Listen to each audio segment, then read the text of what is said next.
Hi friends, welcome to my channel. बहुत बहुत स्वागत है आप सभी का।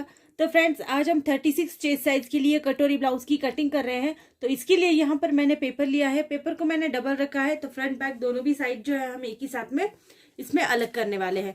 तो देखो, पेपर डबल है, आप किसी भी साइड से कट कर सकते हैं। जैसे मैंने यहाँ पर बंद साइड ली है, यहाँ पर खुली साइड ली है। आप चाहे तो खुली साइड से भी इसकी ड्रॉइंग बना सकते हैं। सो फ्रेंड्स, पेपर को आप किसी भी तरह से रखिए, लेकिन दोनों पेपर एक ही साथ में रखना जरूरी है। छोटा बड़ा पेपर हो जाएगा तो बैक फ्रंट पार्ट जो है वो छोटा बड़ा कट होगा, तो इसीलिए पेपर को अच्छे से रखना इसमें जरूरी है। अब सबसे पहले हम 36 चेस्ट साइज के लिए बना रहे हैं, तो इसके लिए आपको आपके ब्लाउज की हाइट देखनी पड़ेगी। आपके ब्लाउज की जितनी भी हाइट है उसमें आपको 1 इंच एक्स्ट्रा मिलाकर लेना है। तो सपोज अगर आपके ब्लाउज की हाइट 14 इंच है तो आपको 15 लेनी है, 15 है तो 16 लेनी है। ठीक है, तो मैं यहाँ पर 14.5 इंच मेरी पूरी हाइट है, तो मैं यहाँ पर 14.5 इंच और साथ ही में 1 इंच एक्स्ट्रा ले रही हूँ। तो ये 15.5 इंच यहाँ पर मैंने मार्क कर दिया है। अब फ्रेंड्स, यहाँ पर आपको 36 साइज के लिए बनाना है, तो गले की चौड़ाई को आप 2.5 इंच रखेंगे, मतलब 2.5 इंच की गले की चौड़ाई रखेंगे। शोल्डर पट्टी की चौड़ाई हम रखेंगे 3 इंच के लिए, और आर्म होल को रखेंगे हम 6 इंच के लिए। 6 इंच का आर्म होल रखेंगे। आर्म होल को इस तरह से ड्रॉ कर लेंगे। ये आर्म होल का निशान हम लगाएंगे। तो स्केल से मैं इसको सीधा कर देती हूँ। तो देखो, इस तरह से हमको इसको थोड़ा सा सीधा कर लेना है। अब फ्रेंड्स, हम यहाँ पर 36 चेस्ट साइज के लिए बना रहे हैं, तो 36 का 4th भाग आपको लेना है, मतलब चौथा हिस्सा। तो 36 का चौथा हिस्सा यहाँ पर 9 इंच होता है। 9 इंच के ऊपर देखो इस तरह से एक मार्क कर देंगे। अब इसमें एक्स्ट्रा मार्जिन आप अपने हिसाब से ले सकते हैं, 1 इंच, 1.5 इंच या 2 इंच के लिए। 2 इंच से ज्यादा मार्जिन नहीं लेना है, क्योंकि कुछ फायदा नहीं होता है। बाकी आप जब ब्लाउज स्टिच करते हैं तो वो जो एक्स्ट्रा कपड़ा होता है वो बाहर की ओर दिखने लगता है। तो ऐसे में आपको 1.5 इंच या 2 इंच से ज्यादा मार्जिन इसमें नहीं रखना है। तो मैं इसमें 1.5 इंच का मार्जिन रख रही हूँ। तो ये पूरा हो रहा है यहाँ पर 10.5 इंच, 10.5 इंच के लिए हो रहा है। तो 10.5 इंच तक हम इसको सीधी लाइन लगा देंगे यहाँ पर।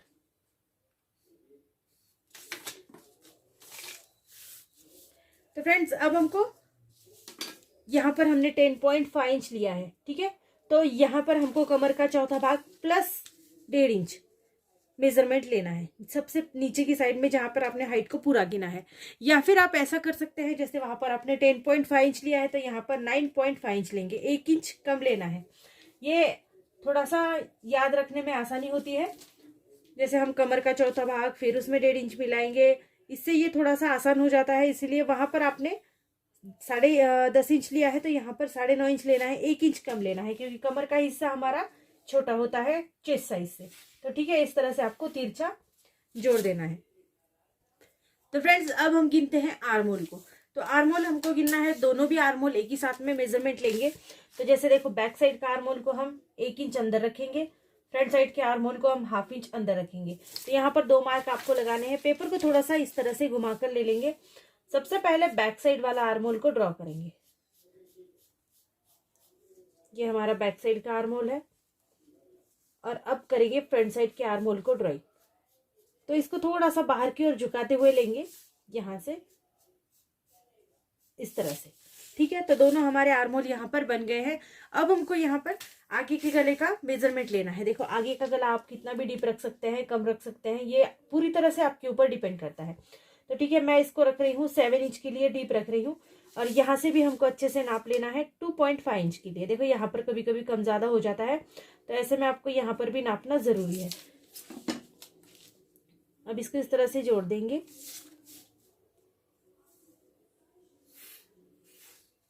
यहाँ पर आपको शेप देना है, तो 1 इंच अंदर गिनना है। और यहाँ पर आप चाहे तो किसी भी तरह का शेप दे सकते हैं, आपको जो भी पसंद आए। बहुत से लोग राउंड शेप ही देते हैं। अगर आप बिगिनर्स हैं तो फिर राउंड शेप ही दीजिए, नहीं तो बहुत से लोग तो इस तरह से भी शेप देते हैं। ये भी शेप बहुत अच्छा दिखता है ब्लाउज में जब आप इसकी कटिंग स्टिचिंग दोनों करते हैं। तो ये टोटली आपके ऊपर डिपेंड करता है कि आपको किस तरह का शेप इसमें देना है। ठीक है, तो अब यहाँ पर देखो, नीचे की साइड में हमको क्रॉस पट्टी, जिसको आप योग पट्टी भी बोलते होंगे, बेल्ट भी बोलते होंगे, तो इसके लिए हमको मेजरमेंट लेनी है। तो देखो, यहाँ से हमको बेल्ट के लिए लेना है 3 इंच। ठीक है, और सामने की जो साइड है, फ्रंट साइड, इसको लेना है हमको 4 इंच के लिए।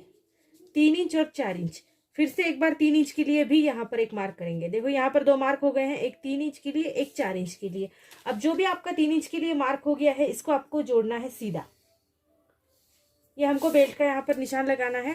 तो इस सीधी लाइन के ऊपर टेप को इस तरह से रखना है और यहाँ पर आपको देना है फिर से एक बार 4 इंच के लिए निशान। देखो ये जो मेजरमेंट है ये 4 इंच की है यहाँ तक, ठीक है। और ये भी जो है ये भी 4 इंच के लिए है। अब देखो यहाँ से ये वाला 4 इंच, ये वाले 4 इंच तक आपको इस तरह से गोलाई में जोड़ना है। ये हमारा बेल्ट की साइड रेडी हो गई है। इस तरह से हमारा बेल्ट रेडी हो गया है। अब इसी लाइन के ऊपर टेप को बिल्कुल वापस से सीधा रखेंगे और यहाँ पर आपको कटोरी को नापना है।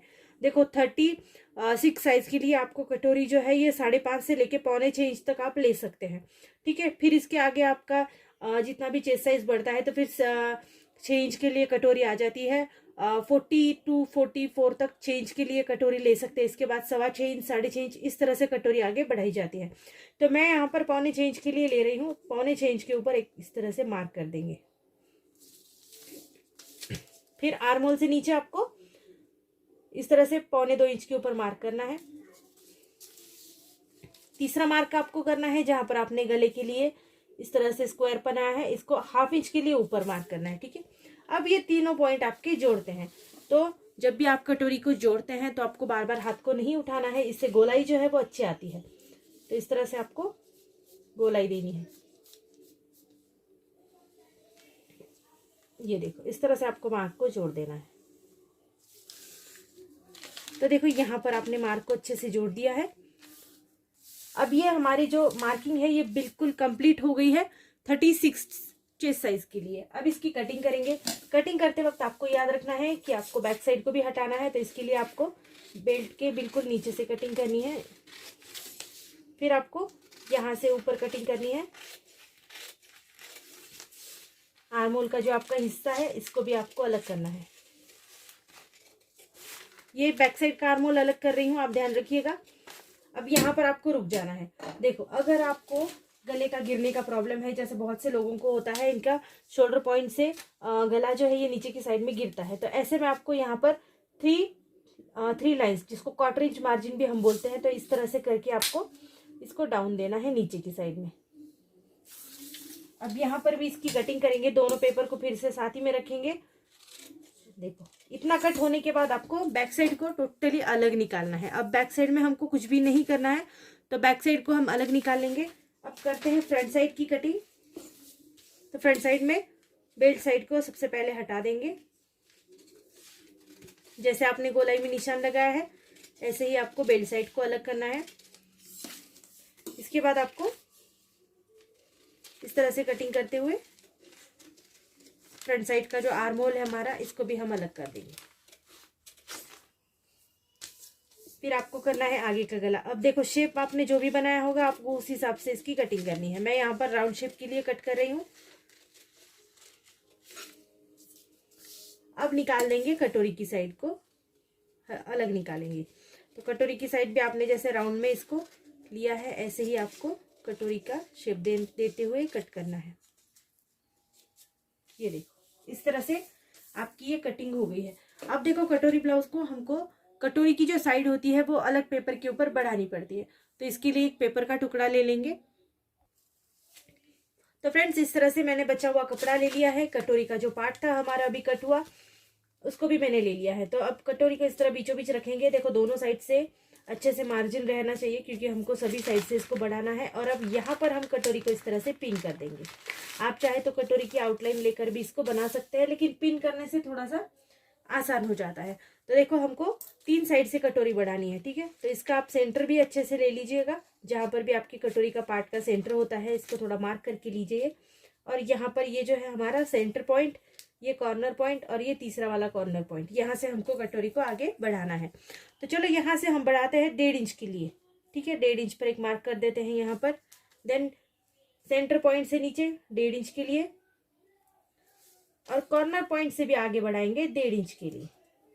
और ये जो गोलाई वाली साइड है इससे बढ़ाना है आपको 1/2 इंच के लिए। ये हमारा सिलाई मार्जिन होगा तो इसको थोड़ा सा बढ़ा कर लेना भी ज़रूरी है। तो आधा इंच यहाँ पर बढ़ाएंगे और इसको हाथों से इस तरह से गोलाई देंगे। जैसे ये गोलाई है ना, ऐसे ही आपको इसको गोलाई देनी है। अब देखो यहाँ पर हमने जो कटोरी बढ़ा कर ली है इसको हमको जोड़ना है। तो जोड़ने के लिए देखो सब पॉइंट हमको साथ में लेकर जोड़ना है। इस तरह से ये वाला पॉइंट साथ में इसको जोड़ेंगे, नीचे वाला पॉइंट, ये वाला पॉइंट भी हमको इस तरह से जोड़ देना है। अब देखो लास्ट वाला जो पॉइंट है, जो ये वाला जुड़ता है, इसको हमको गोलाई में जोड़ना है, जैसे ये वाला था ना ऐसे ही। तो बहुत ज़्यादा इस तरह से आपको बिल्कुल कटोरी नहीं लेनी है, बहुत बड़ी हो जाएगी, तो थोड़ा सा पास से लेंगे। देखो इस तरह से, बहुत ज़्यादा दूर से नहीं लेना है, इस तरह से। तो इतना आपको जोड़ना है। अब जैसे भी आपने इसका ड्राइंग किया है ऐसे ही आपको इसकी कटिंग करनी है। तो देखो फ्रेंड्स, इस तरह से हमारा बैक पार्ट यहाँ पर कट हो चुका है। अब आप जब भी इसको ब्लाउज के ऊपर कट करोगे तो आपको कुछ भी करने की ज़रूरत नहीं है, कहीं पर भी बढ़ाना घटाना कुछ नहीं होता है। बस एज इट इज़ आप रखिएगा, पेपर को आउटलाइन लीजिए और कटिंग कीजिए, बिल्कुल परफेक्ट कटिंग हो जाती है। तो आज हमने 36 चेस्ट साइज के लिए कटोरी ब्लाउज की यहाँ पर कटिंग की है। सो फ्रेंड्स, अगर वीडियो आपको पसंद आती है तो चैनल को लाइक शेयर सब्सक्राइब जरूर कर देना, और इसी टाइप्स की और भी वीडियोस को देखने के लिए हमेशा मेरे चैनल पर अवेलेबल रहिए। So thank you friends, video को पूरा देखने के लिए। Thank you so much.